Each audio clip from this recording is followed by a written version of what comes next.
किसी पे कभी एतबार ना करें, इसमें किसी की बेइज्जती नहीं है, इसमें आपकी इज्जत छुपी हुई है। एतबार करेंगे तो धोखा खाएंगे, और याद रखें धोखा हमेशा दुश्मन नहीं देता, नादान दोस्त भी बंदे को बर्बाद कर देता है, और वो कोई भी हो सकता है। मुसाफिर हमेशा अकेला होता है, इसलिए अकेले होने का ही पर्सपेक्टिव रख के चलना पड़ेगा जिंदगी में। अगर मुसाफिर दौरान सफर अपने अकेलेपन से आगाह रहे, अपने तन्हा होने से आगाह रहेगा तो ही सफर कटेगा, अदरवाइज तो डिप्रेस हो जाएगा, वरना फिर ज्यादा राह लुट जाया करता है। पर अपने मसले को अपने अंदर से बाहर ना निकाला करें जी, जहाँ जरूरी है, अशद जरूरी है, वहां बाहर निकाला करें। अपने इर्द गिर्द के लोगों के गम सुने, उनका दर्द बांटें। अपनी राम कहानी, अपनी कथा खोल के बैठ जाने की कोई जरूरत नहीं होती है, ना ही अपना मातम लोगों के सामने करना चाहिए। बस इतना सा अगर कर लेंगे तो एक मखसूस किस्म की मतानत इंसान में पैदा हो जाती है। यहाँ दो दोस्त बैठते हैं ना, एक अपनी गजल सुनाता है तो दूसरा उसके बाद कहता है कि अब मैंने तेरी गजल सुनी है, वाह वाह भी की है, अब तू मेरी गजल सुन और तू भी वाह वाह कर। और ये इस सारे मामले का फायदा क्या होता है? फजूल बात है कि जी वो इस तरह दिल का बोझ हल्का हो जाता है। कोई दिल का बोझ हल्का नहीं होता, फजूल बातें बनाई हुई है सारे लोगों ने। दिल का बोझ क्या हल्का होना है? बंदे के साथ बैठ के तो रो पीट लिया है, अब सारी कथा उसके आगे खोल दी, एग्जॉस्ट तो करके बंदे के सामने अपने आप को,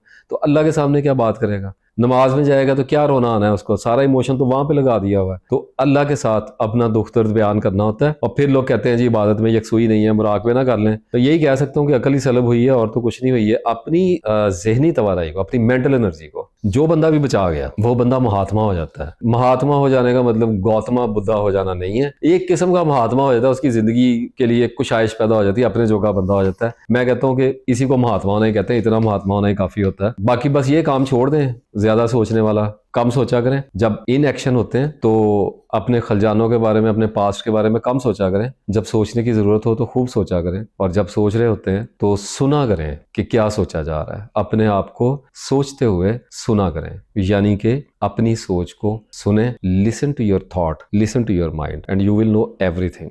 हर वक्त दस्तयाब रहना भी काम करना होता है। हर बार जब भी आपके अंदर ये खलजान पैदा हो जाए ना कि आप नागुज़ीर हैं, आपकी बड़ी इंपॉर्टेंस है, आपकी बड़ी वैल्यू है, तो याद रखें आपको कभी भी छोड़ा जा सकता है, आपको कभी भी भुलाया जा सकता है, आपको कभी भी जलील किया जा सकता है, बेइज्जत किया जा सकता है। That is why you have no value at all my dear viewers.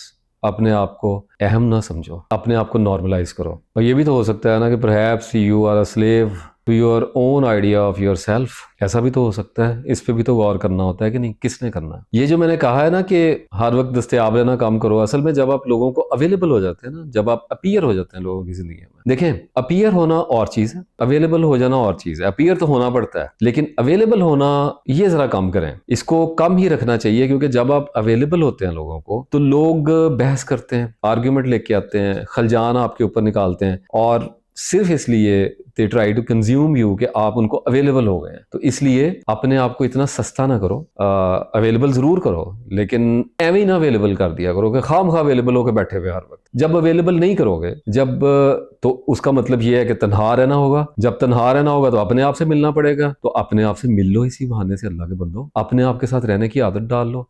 जब आदत डालोगे तो सेकंड ऑप्शन पैदा हो जाएगी, यू विल नो कि यू आर नॉट अलोन। आपके साथ आपका सेल्फ है, आप अपनी कंपनी में चले जाओगे। तो उसके बाद फिर आपको पता चल जाएगा कि मैं जो बात कर रहा हूँ हर वक्त अवेलेबल रहने की, इसके साइड इफेक्ट क्या है और इसको मैनेज कैसे किया जा सकता है।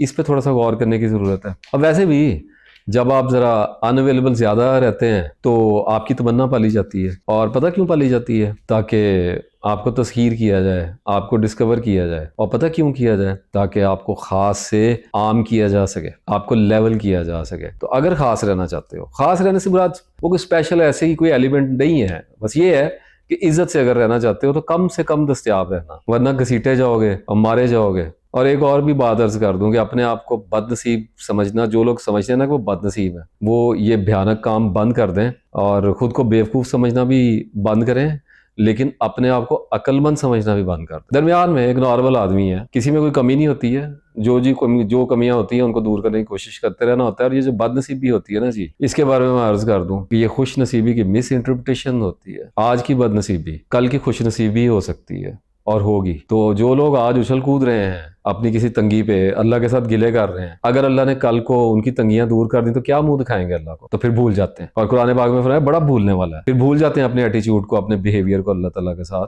मेरी सारी जिंदगी के दुखों का अगर नतीजा खुद से खुदा तक निकला है, अगर तस्वीर निकली है, अगर नमाज निकली है, कुरान निकला है, तो मेरे लिए रोने का मुकाम है, मेरे लिए सजदा शुक्र करने का मुकाम है। बाबा फरीद के कुछ हैं वो शेर को, ऐ तन मेरा कंगी होवे ते मैं जुल्फ माही दी वावां, पोश मेरे दी बन जाए जुत्ती ते मैं यार दे पैरी जावां, अजे सोना मेरे दुख विच राजी मैं सुख नू चुल्हे पावां, गुलाम फरीदा कदी मिल पवे सोना ओनू रो रो हाल सुनावां।